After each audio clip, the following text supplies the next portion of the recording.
The number one thing for me is behind my head, and that's consistency. Since I started social media, I don't believe in burnout. I'll go to the movies, I'll go to the lake, I'll meditate, read, pray, whatever I have to do to post every day. And just that consistency, it builds trust. And so I was able to build trust with my audience. If I'm going to live my purpose, I have to stack every network, every trend that I can. I blew up on Twitter first. So my Twitter took off and I got over 100,000 followers, and my Facebook got over 1 million followers. And then I blew up on Instagram, and then I came back to YouTube in 2019. What happens when a shy introvert turns his gift of life coaching into a multi-million-dollar empire? For Tony Gaskins, the answer is clear: consistency, authenticity, and a relentless commitment to purpose. From going viral on Facebook to transitioning to YouTube to being present for his family, Tony has built a platform that has not only inspired, but also transformed lives, one powerful message at a time. In this episode, we explore how Tony leveraged consistency and audience's trust to grow his channel to over 200,000 a month, the power of giving value first, and how it built an audience willing to support him in unique ways. His thoughts on burnout, boundaries, and why keeping it simple is the secret to long-term success. And how Tony's latest ventures, like his Gigstar drop and wellness brand, are setting him up for generational impact. Tony's story is a masterclass in turning purpose into profit without sacrificing your values or your sanity.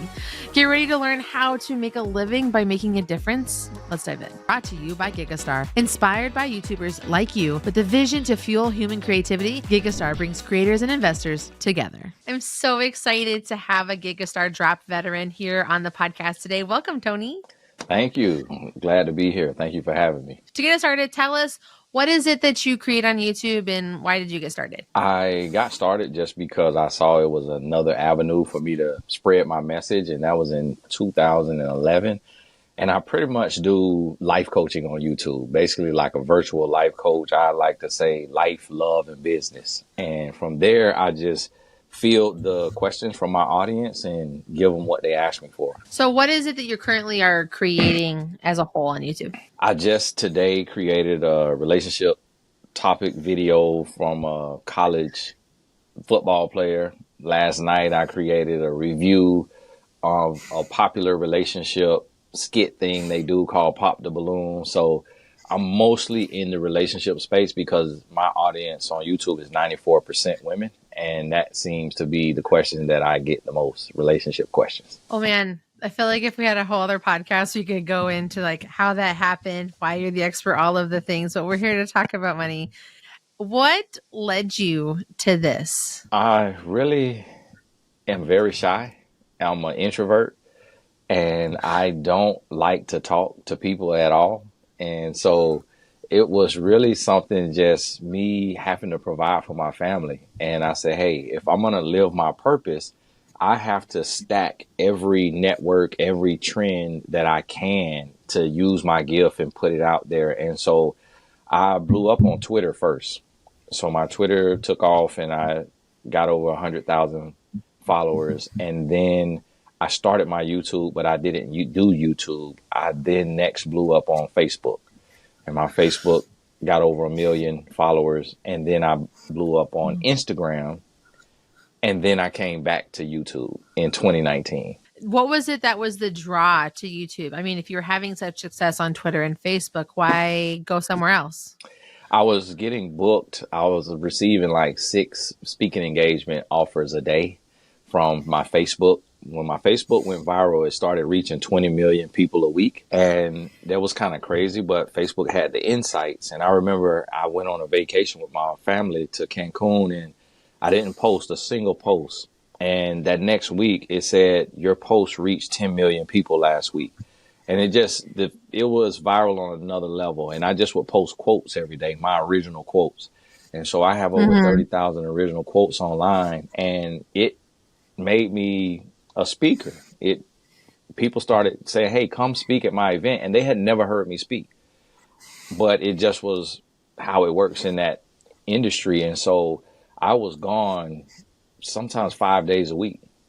And I got hired by a NBA team to be the team life coach. and I would be with Nice. them 2 to 4 days a week. And then after that, I was on tour called the Real Love Tour, where I'm teaching real love. And that was around the world, 3 continents and countless cities in America. And my son is my oldest son. That's why I sat down. That's why I went back to YouTube in 2019, because he now is a senior in high school, and he was coming to an age to where I said, I need to be here for him, because he's becoming a young man and he needs to see my face and hear my voice every day. And so that's why I went to YouTube, to see if I could make up the travel speaking, make it up on YouTube. So what were the circumstances that allowed for YouTube to become your full-time place for getting all of your income? YouTube at that time was 0% of my income. In 2019, my YouTube was earning about $2,000 a year. And so, but my income at that point was about 500,000. And so all of my income, and when I say income, meaning what I pay myself, not what I earn. And so I was paying myself 500,000 at that time. And I could do anything I needed to do, but I wanted to be home, and on the road, I would be able to pay myself around 200,000 or 300,000 of my income. And so I wanted to see if YouTube could replace that, because I started to see people on YouTube show their income, and they would be like, what I made off a million views. And I'm like, you know what? Let me give this thing a shot. And my goal was to get to $10,000 a month regularly. And I was able to do that in my third month. And so Wow. from there, that was 2019. I think December of 2019, I earned 22,000. So I have not made on YouTube less than maybe 14,000 since then. But on average, it averages 20,000 a month. I think the thing I like about what you're talking about is like how you allowed for it to gradually happen for you because of a goal and an objective that you were trying to do. How did you just immediately turn off those other income avenues, or was this gradual like slow down of those while YouTube picked up? I was in a fortunate position because I was earning, from consulting. I'm a ghostwriter, I'm a business coach, I'm a life coach, and I have online courses. And if anybody knows about online courses, it earns a lot if you have an audience. And so what was happening is I was posting every day and my quotes were going viral. And then I would just every so often mention my online courses. And then my online courses, they were earning anywhere from 20 to 50,000 a month. And so there's more than enough money to live. So it wasn't a thing to where I was like, I had to really like struggle. But also my first active month on YouTube, I earned $800. And then the next month it was $1,500. And then the next month it was $3,000. Then the next month I think was either 9 or 11,000. And then after that 11,000, the next month was the 22,000. So that 11,000 was the November. And so it happened so quickly that I already had money saved up and I was in a good position to where I didn't have to keep doing speaking. I cut off my speaking immediately. I retired as a speaker, and then I just started doing one a month speaking engagements where I would go to a basketball team and mentor that team. It's such a neat opportunity to be able to do that. I think what I love is like how you said when you have an audience, it makes it easier for you to sell something like a course. What advice do you have for YouTubers, especially because I know like as we're in 2025, like it's like a new world of being a content creator and stuff. How do you recommend people build an audience, specifically one that will be actionable enough to buy from them? The number one thing for me is behind my head, and that's consistency. So since I started social media, I don't believe in burnout. I do what it takes I'll go to the movies, I'll go to the lake, I'll meditate, read, pray, whatever I have to do to post every day. I pretty much post every day unless I'm on a 1 week or a 2 week vacation. And just that consistency, it builds trust. And so I was able to build trust with my audience. But what I do is I'm giving every day for free in Mm. what the world calls adding value. So by adding value every single day for free, I have a ratio of 4 to 1. So I will give 4 times before I ask once. So I will have 4 quotes go up, and then that fifth post may be promoting an online course or promoting a book. And when you do it like that, your audience, you're feeding them so much, they want to look for an opportunity to feed you. And you're giving so much for free that people started, I forgot, we didn't even talk about, I didn't think about the donations. You know, it was sometimes I would receive $10,000 in donations Wow. just without asking. And it's just people. I remember somebody asked me on YouTube, Tony, what's your cash app? And I responded because I didn't want them to be like trying to guess and sending it to scammers, because there's a lot of scams on YouTube in the comment section. So I gave my cash app, and that young lady, she joined my membership. And anytime I go live, she posts my cash app. So if you watch the replays of my live video, she's posting my cash app. And one month I counted it. I don't count it, but one month I counted it, and it was $13,000 that had been donated outside of YouTube. It was all through Cash App, which is probably why the government trying to make us report that stuff now. It's all your fault, Tony. You're the one messing it up for everybody. Right. No, that's incredible. I find that to be such an interesting idea that people are just, from giving advice, people are willing to donate and give. Do you think that it's because of like what you're talking about and like what your audience is interested in that allows for them to have that more charitable and giving heart versus maybe someone who is in like a product space or a service space? Like they don't tend to be rolling in the donations. Yeah, I think I'm very fortunate because my audience is more so, it's the backbone of the world. It's mothers, it's nurturers, it's givers, you know, it's lovers. And I feel like because women understand what it is like to be overworked and underpaid, and they understand what it's like to give of yourself and to be everything to everybody, that they have a different sensitivity to me showing up and doing an hour to 2 hours worth of content on YouTube every day. And I do that 7 days a week for the most part. And so I have over 2,000 videos, but it's dealing in a topic where it's saving people's lives, because people, you can lose your life in a relationship. You can lose your sanity in a relationship. You can lose all your worth, your wealth in a relationship. And so I feel like it just hits the heart differently. And they're essentially saying, Tony, thank you. You know, thank you for you saved my life. So when me and my wife and my family go out, we'll bump into people that will walk up, and women, and they'll be in tears and like, you got me out of a toxic relationship. And so and it's something that I never asked for. You know, on no video of mine will you see my Cash App in the bottom corner, or my PayPal, or my Venmo, or in the description box. I never asked for it. It was one lady who got it, and she spreaded it herself ever since then. Again, I think it's just a credible testament to the community that you have built based on the incredibly connective information that you give. And I know that the right information, the right perspective change can really change how you function as a person, and how you can find success in your relationships. I know for myself, this past year, 2024, was a real therapy induced sort of year for myself, where I was like, how can I figure out how to survive in my home and deal with things? And a lot of it was just those really foundational mind shifts and like changing of those personal like narratives I have been telling myself.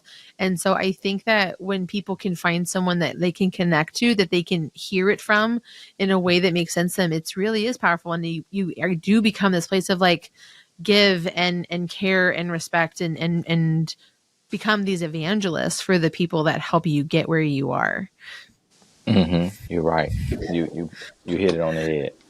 So now that we've talked a little bit about like how you got into this and like what value it is that you're giving to make the world a much better place, could you share with us maybe along this journey that you have been on, has there ever been a horrible money experience that you've had to deal with that just rubbed you the wrong way or gave you the ick? One time I paid a guy, well, my company, we paid a guy for SEO and he charged me $5,000 a month.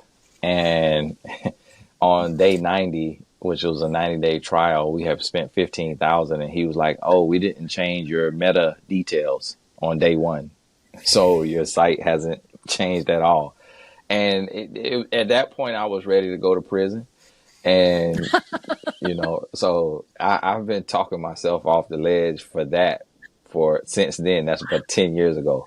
And, other than that, I haven't really had any, because I don't really pay for anything in the sense of like, I don't hire anybody and I don't really, I love Fiverr and Upwork. I don't have any 1099 or W-2 staff. I work alone and I just hire independent contractors. And so I don't really have bad money experiences other than me just giving everything away. I probably give away maybe around $200,000 or $300,000 a year. And that's not a bad experience. It's just that sometimes it warps people around you. They don't have a reality and they don't understand that, okay, me gifting you $3,000 a month is what some school teachers had to work 8 years before they were taking that home.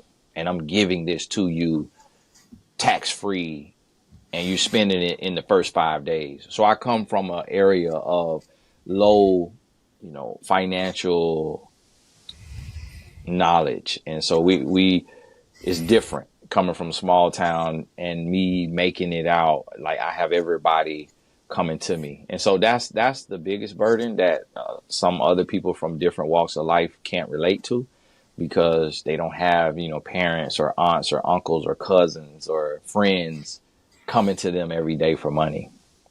I have strangers coming to me for money every day. I know that there was the Mr. Beast effect. Now, Mr. Beast is from this town in North Carolina, I believe. And when he was going through his big era where he would just like be in Walmarts or stores and he would do the giveaways, like, oh, anything you can fit in the circle or in your car, I'll buy for you. Like that whole situation. People used to just like hang out around those places waiting for Jimmy to show up so that they could get their free piece. And so I could see like when like your brand can be around giving, that negative narrative would step into place for other people as well. Yes. I have learned that the way I say it is sometimes your help can become a hindrance. And I've learned that some people will use you as a crutch, and even though they have healed and they've learned how to walk, they still just will keep the crutches. And so that's been a lesson for me, and learning how to say no.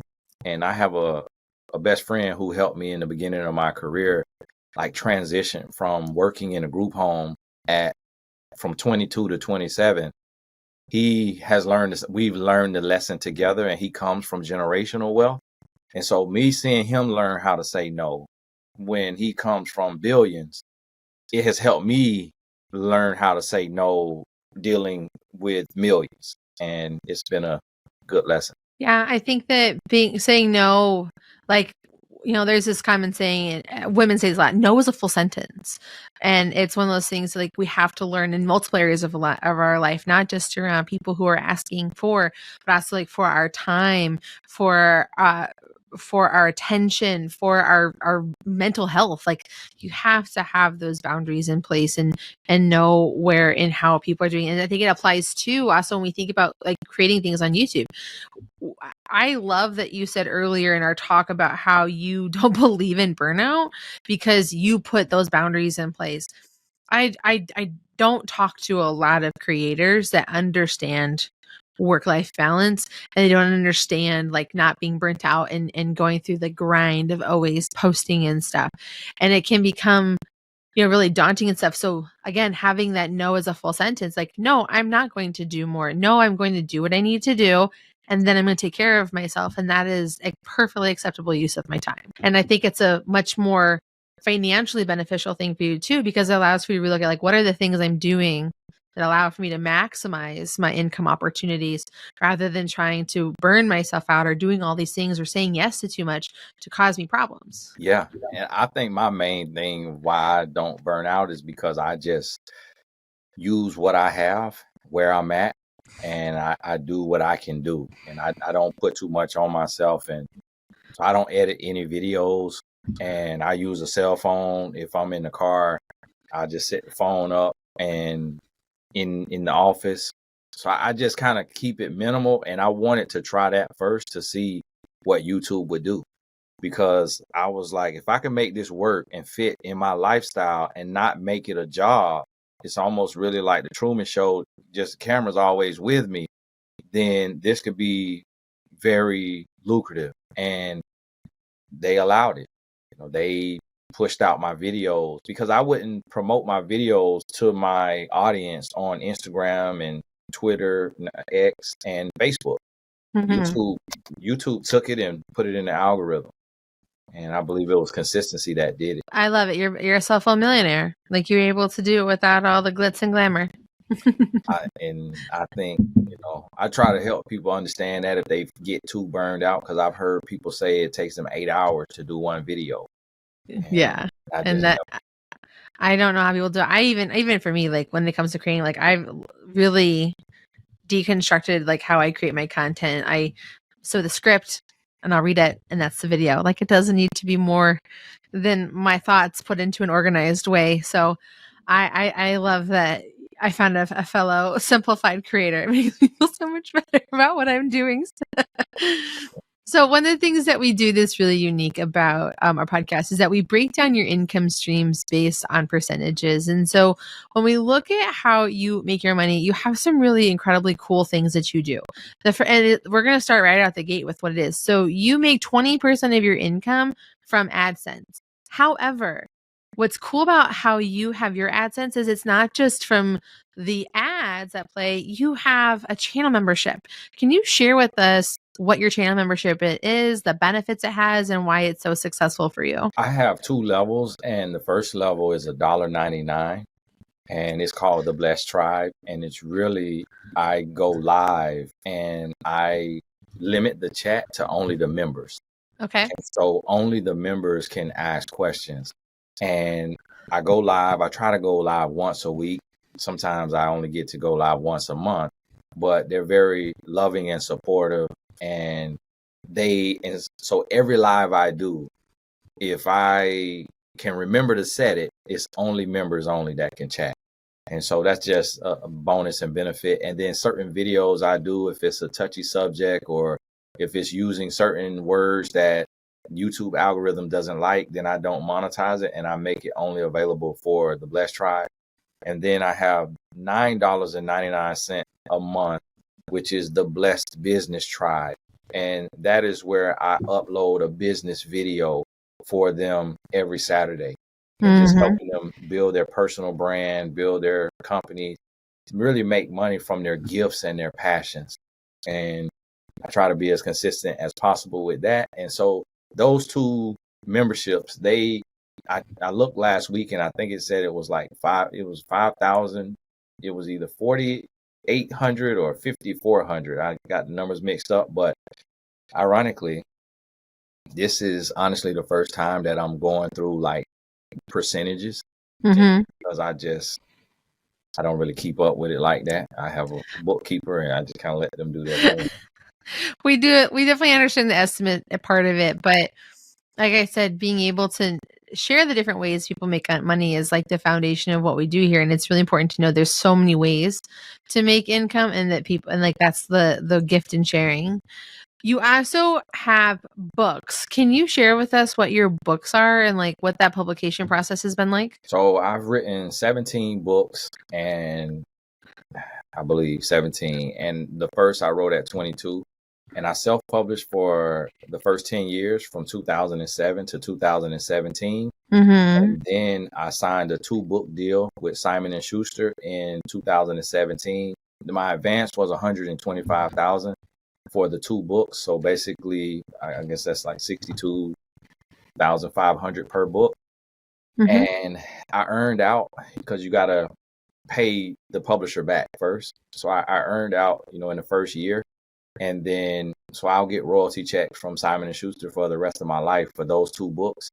Nice. And then after that, those were the last 2 that I have published. My next book will be an audio book, and it's a partnership that I did with my audience. So I sold, I believe, 55% of it at $1,000, basically $1,000 a percent, which was kind of like executive producers essentially.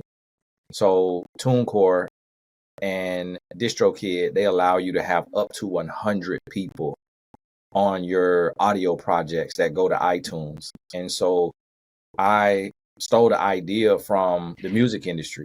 And instead of putting my audio book on Audible, I'm releasing it to iTunes. So that way my audience funded it, but then they also get to share in the revenue for life.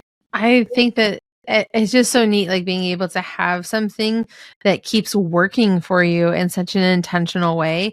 And I also love that I really feel like, so when I think about like what how we're heading into 2025, like what, like this next, like kind of marketing cycle will be, I feel like the last 5 years has been very much about like post-COVID creator economy, like such a digital place. I feel like as we head to the next phase, we're going to have, strong foundational online bases, but where we're going to see real connectivity and thriving with communities is going to be in the tangible, like in real life events, small like gatherings and dinners, being able to be intentional with gifts and physical media. And I think that we're going to see the real bridging of the two between the internet. And I think that obviously you already had, and we've already done this. Like we did this before. We're coming back. Like it's what's old is new, right? So I think that and plus again, your information is always so great to share that it just makes sense. You also, so 5% of your income comes from your books. You have 5% that comes from your merchandise. You also have to make 40% of your income through courses and digital products. What are those courses that you have and how are they working for you? So I created TonyGaskinsAcademy.com in 2015. And then I got started with it in 2017 is when I went back to it on Thinkific. And since then, those courses have earned $3 million since 2017. It really did that, the most of it in between 2017 and 2020. No, between 2020 and now 2024. Mm-hmm. So that's when it's most recently been about, the largest year was 918,000. So we're talking about current income, but in 2020, I think it was, or 2021, the courses made 918,000. It's the number I remember. And since then, I kind of pivoted just because I started doing more one-on-one coaching, and I also am not really a promoter. So, and then people went back to work too. So now that is probably around 300, 400,000, probably what we'll finish out this year. And so I have one last push, this year, because I'm creating a course for the top of the year, January. And so that's really, it's the bread and butter, I call it, because it's something that I have over 80 courses, and a person can go on a journey, and that journey takes a long time because I have so many courses. And so my motto is, as we learn, we should teach. So I turn everything I know into an online course.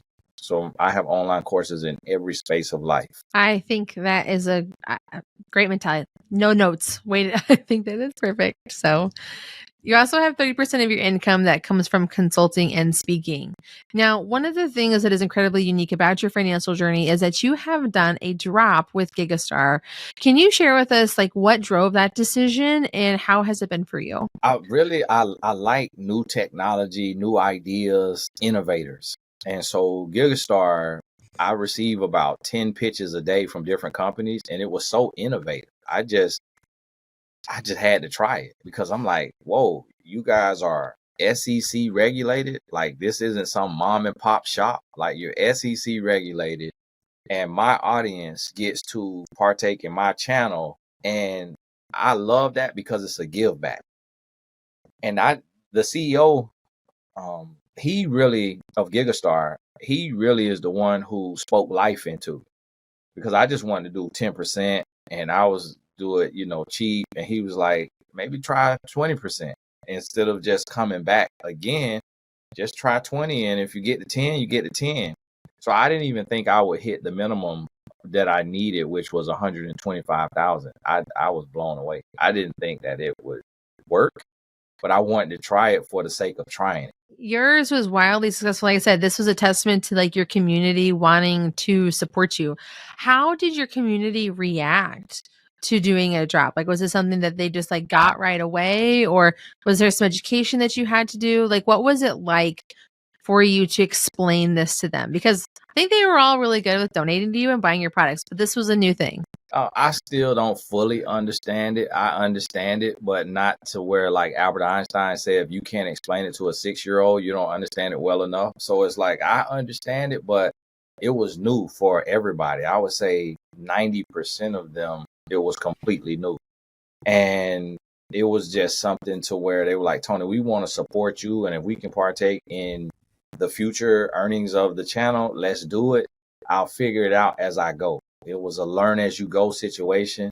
And due to the SEC regulations, I just had to drive everybody to the page and let them read everything. But just because you read it don't mean you're going to be able to comprehend it. So it was definitely a learning curve. And that was another thing that drew me to it because, my audience, we real down home, we country, we just very low key, chill people. And so to have an audience of over 500,000 people who are okay with a guy shooting videos every day from a cell phone with no editing and no mic, it's like that's a different type of culture to where you just real chill. And so this was something that it was a new journey, and we're still learning. I get messages from people like, hey Tony, okay, now how exactly does this work? I invested in the diamond, but tell me again.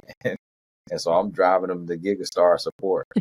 No, I get that. And I think that's what's great about Gigastar is that there's this like great system that's in place to support anyone, no matter where they are, from the creator like you all the way through every level that people are offering. I love the Discord that people are able to have where they can communicate and connect. And of course, the Gigastar team is always in there helping, answering questions and promoting it.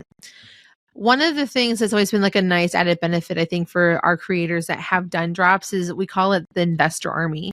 You get the investor army to help support your content and what it is that you're publishing or saying. Have you been able to tap into that benefit? So like, how has the investor army been beneficial for you as a creator? It's been amazing just like seeing the community and the support and just being able to get insight and perspective from other people.